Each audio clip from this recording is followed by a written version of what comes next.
buenos días. Más o menos. Firme aquí, por favor. Que tenga un buen día. Esta es mi historia. Estoy divorciado, felizmente divorciado. Salud. Mi hija ha decidido tener un hijo sola. Así que ya toca, ¿eh? No, es una cámara oculta, papá. Ya, entendido. Y entonces, un día... Querido Tony, creo que deberías tener tú lo que te adjunto. Tal vez descubras que es un interesante, aunque doloroso recuerdo de una época pasada.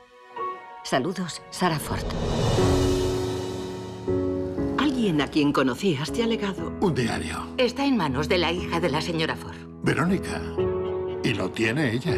El diario. ¿Quién lo tiene? Mi exnovia, Verónica. Hola, Anthony.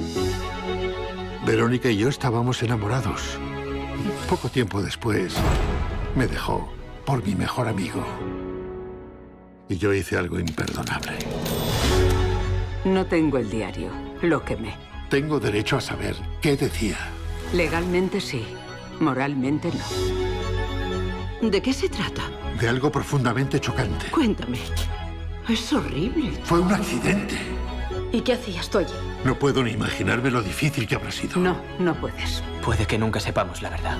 Creía que tenía tiempo para arreglarlo.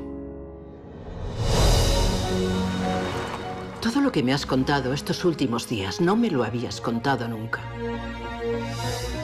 Esto es lo que yo recuerdo, pero lo que acabas recordando no es siempre lo que realmente presenciaste.